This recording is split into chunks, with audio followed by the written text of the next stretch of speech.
La nouvelle saison de Koh-Lanta baptisée Le Feu Sacré sera lancée sur TF1 dès le mardi 21 février, près d'un an après la dernière édition. Date de sortie, casting des candidats, lieu de tournage. Découvrez en ce début d'année toutes les infos avant la reprise de l'émission animée par Denis Brognard. La flamme des aventuriers va être ravivée. Le mercredi 14 décembre, TF1 a diffusé les premières images de la nouvelle saison de Koh-Lanta. Peu d'informations ont fuité sur cette édition inédite dont on connaît désormais le nom, Le Feu Sacré. Après la double victoire de Bastien et François en juin 2022, il ne devrait ne rester qu'un à la fin de la compétition. Qui décrochera les 100 000 € promis aux vainqueurs? Quelles sont les nouveautés qui déstabiliseront les candidats? On fait le point sur tout ce qui vous attend lors de la prochaine édition du jeu de survie. Quand revient et commence Koh-Lanta 2023, Le Feu Sacré sur TF1 et en replay sur MyTF1. Ces derniers temps, la chaîne TF1 nous a habitués à proposer 2 saisons de Koh-Lanta chaque année.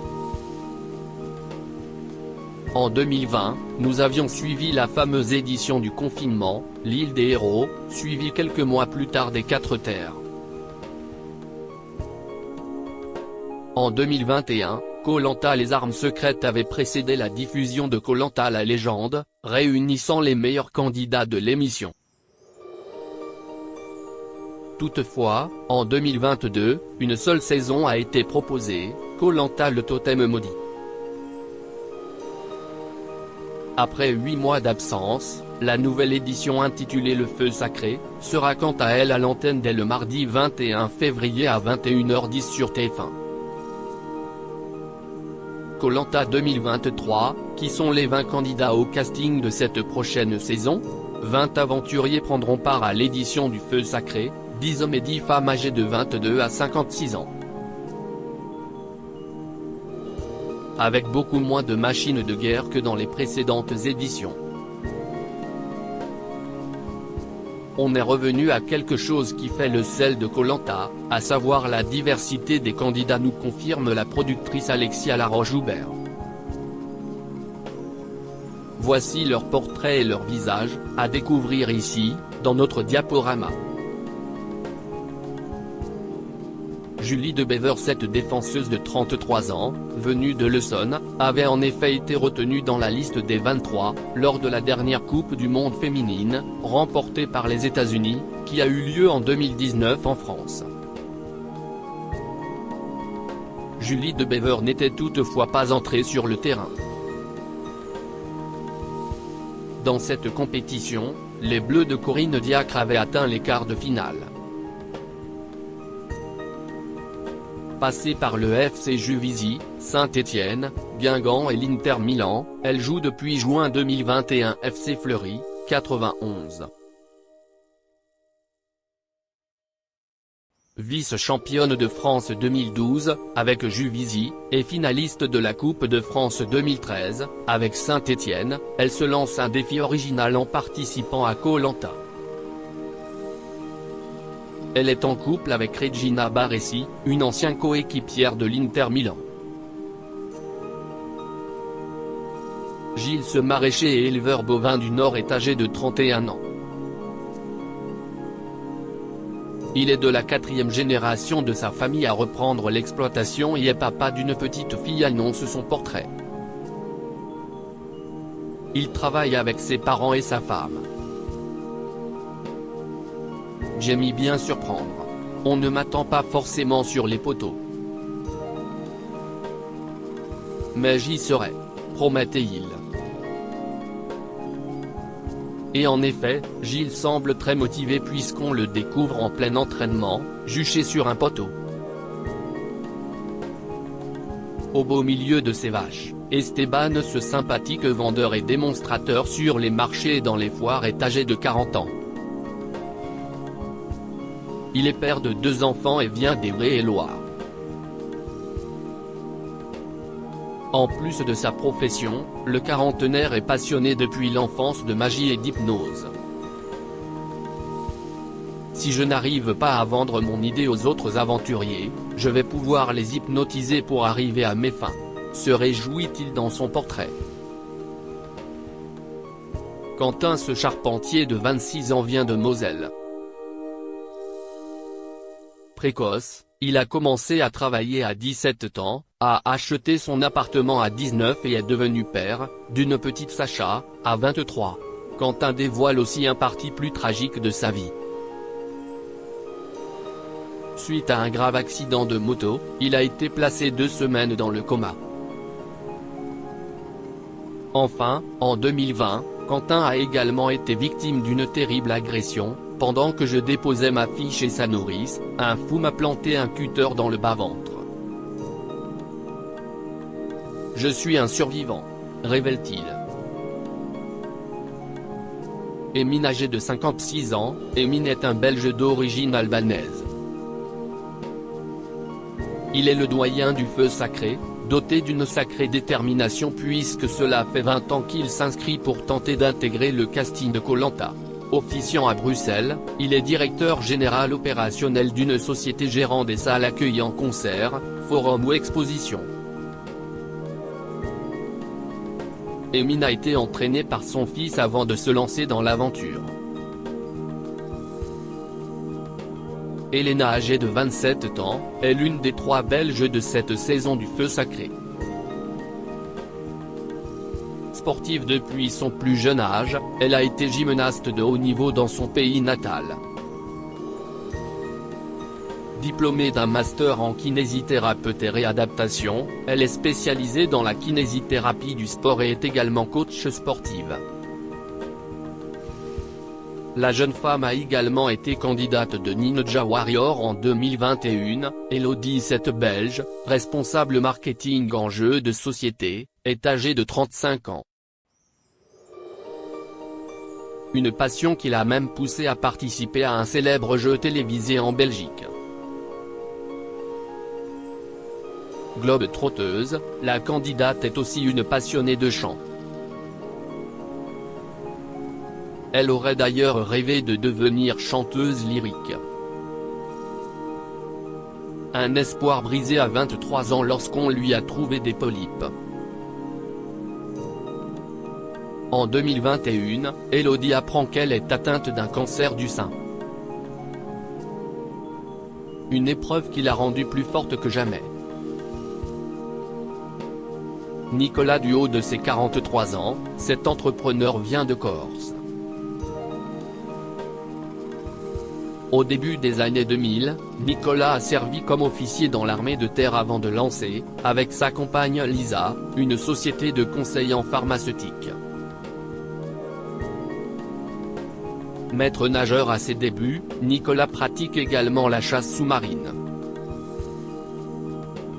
Un profil taillé pour Koh-Lanta.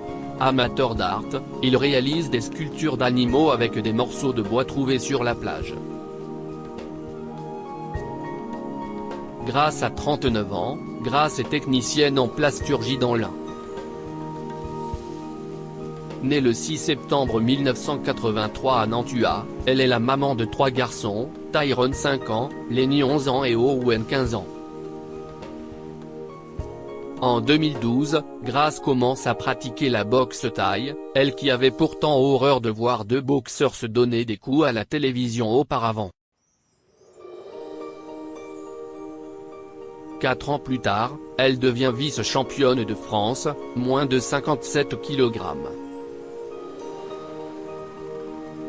Dans Koh-Lanta, Grace souhaite mettre un terme aux stéréotypes qui différencient les hommes et les femmes. J'en ai marre des clichés sur les mecs qui sont les plus forts, dit-elle dans son portrait.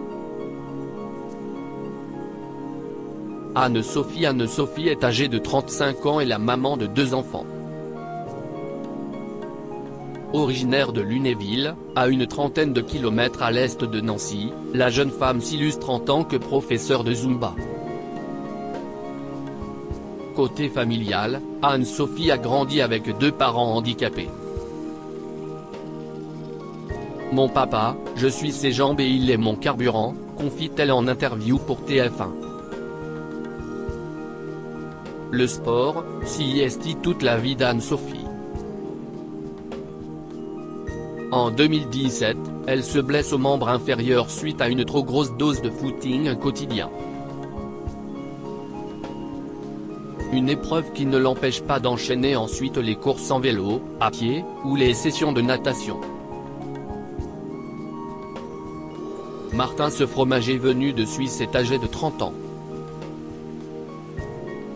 Il a totalement changé de voie en 2018 puisqu'auparavant, l'aventurier était trader en salle des marchés avant de tout plaquer pour réaliser son rêve d'enfant. Diplômé de l'école hôtelière de Lausanne, il a depuis ouvert 3 commerces.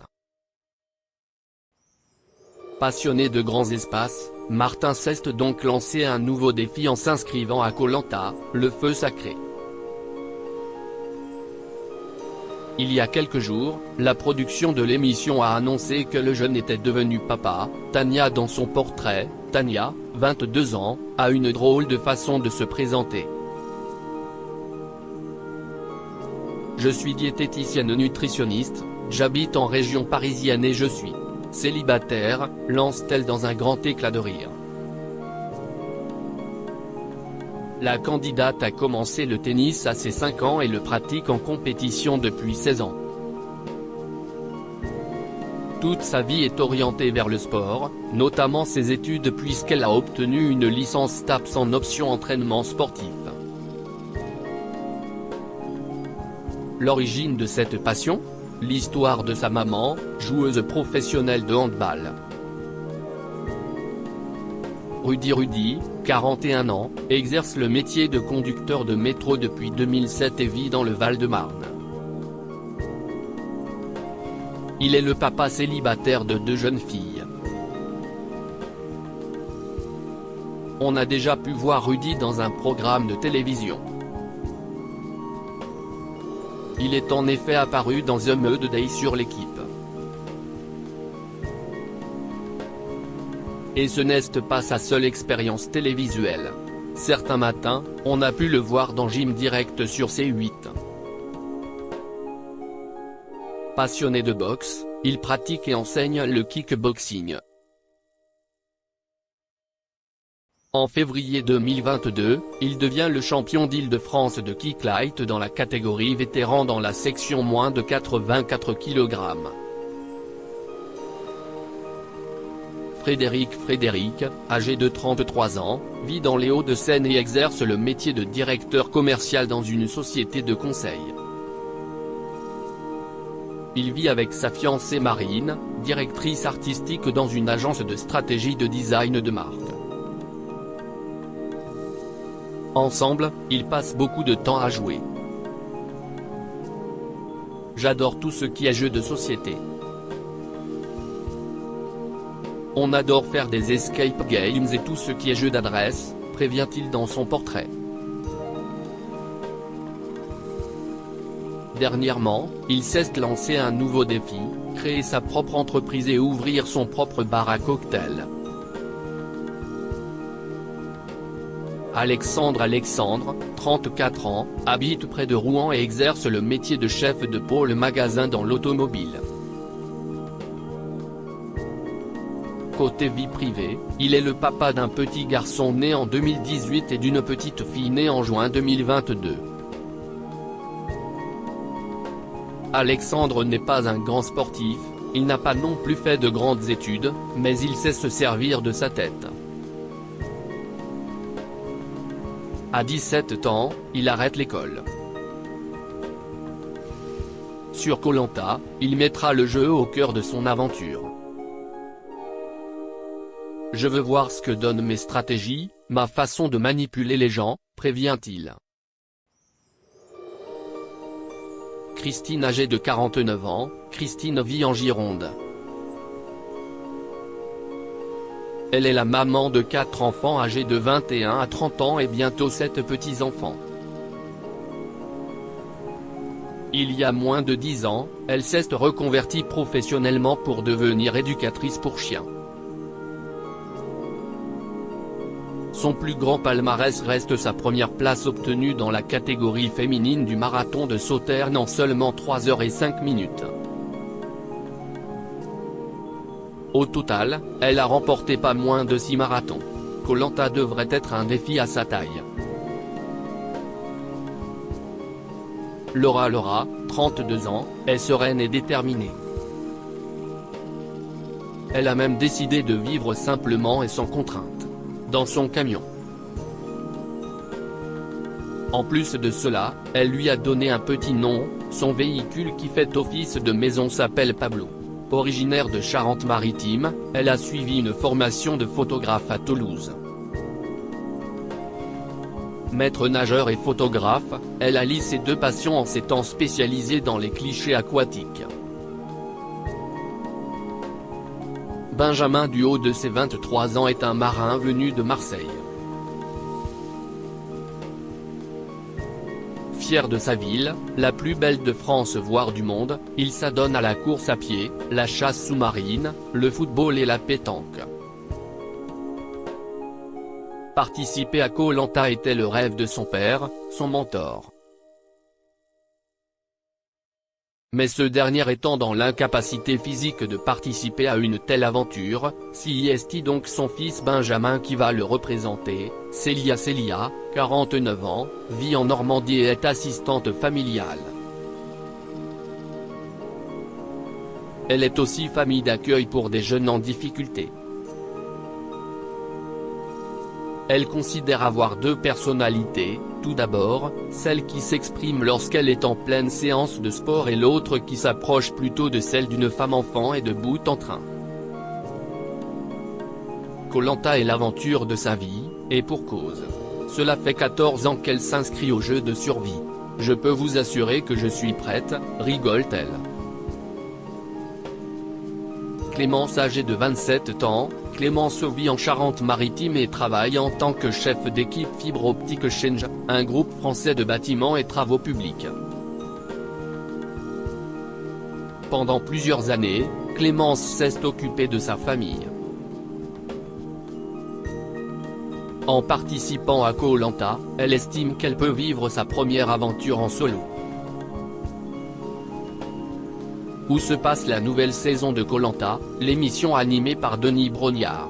Comme ce fut le cas pour le Totem Maudit, la nouvelle saison de Koh Lanta a été tournée sur la grande île déserte de Luçon, dans la province de Caramoan, au nord-est des Philippines.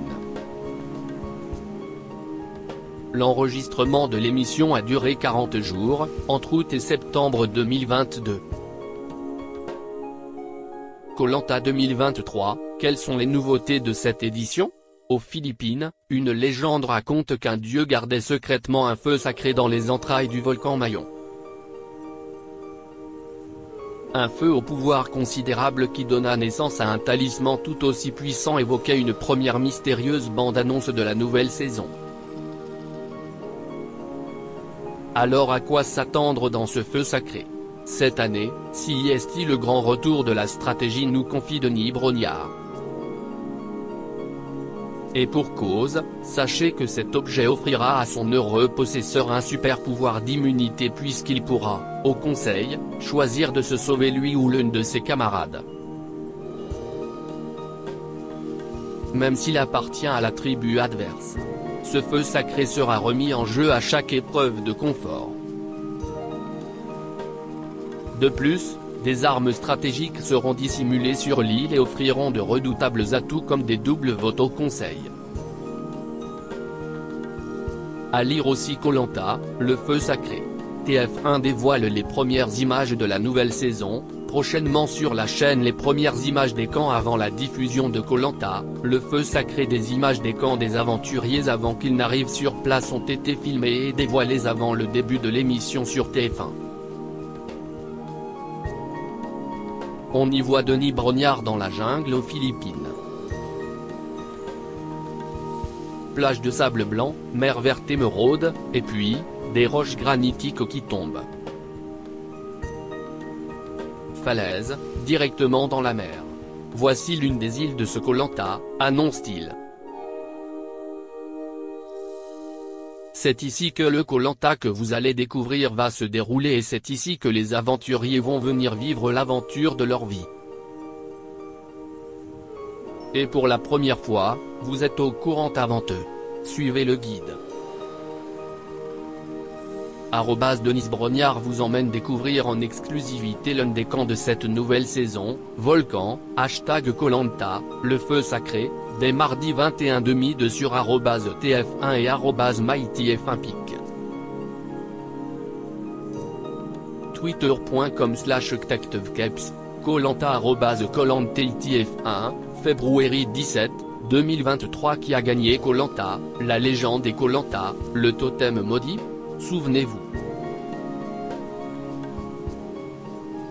En 2022, aucun gagnant n'avait été désigné lors de la grande finale du Koh-Lanta All-Star, baptisée la légende. Des soupçons de tricherie ont privé Claude Dartois de victoire. Alexia Laroche-Joubert, la productrice de l'émission, n'avait pas caché être très choquée de ce qu'il s'était passé. Je ne l'ai pas mal vécu, je l'ai hyper mal vécu, avait-elle confié à Jordan Deluxe, dans son émission chez Jordan. On l'a tous très mal vécu. On l'a vécu comme une trahison. D'autant plus que c'était sur les 20 ans, a-t-elle précisé, admettant que cette affaire résulte d'un trou dans la raquette. La difficulté qu'on a, si est qu'on ne tourne pas 24 heures sur 24, donc, à un moment, les équipes partent. Et là, vous avez des gens de la sécurité qui assurent ne serait-ce que la protection. Donc, il suffit de donner un point de rendez-vous, et voilà. Quelques mois plus tard, ce sont deux candidats qui ont gagné le totem maudit Texeco grâce au vote des anciens candidats éliminés, Bastien et François. Comment s'inscrire à Koh-Lanta 2024? Si l'on ne sait pas encore si la future saison sera diffusée fin 2023 ou 2024, un prochain tournage est déjà annoncé et le casting a déjà eu lieu. Il faudra donc attendre encore un peu pour savoir si un nouveau tournage a lieu pour que vous puissiez déposer votre candidature via un dossier sur le site de MyTF1 et ainsi espérer que votre inscription soit retenue. Participer à Koh-Lanta lors d'une prochaine saison.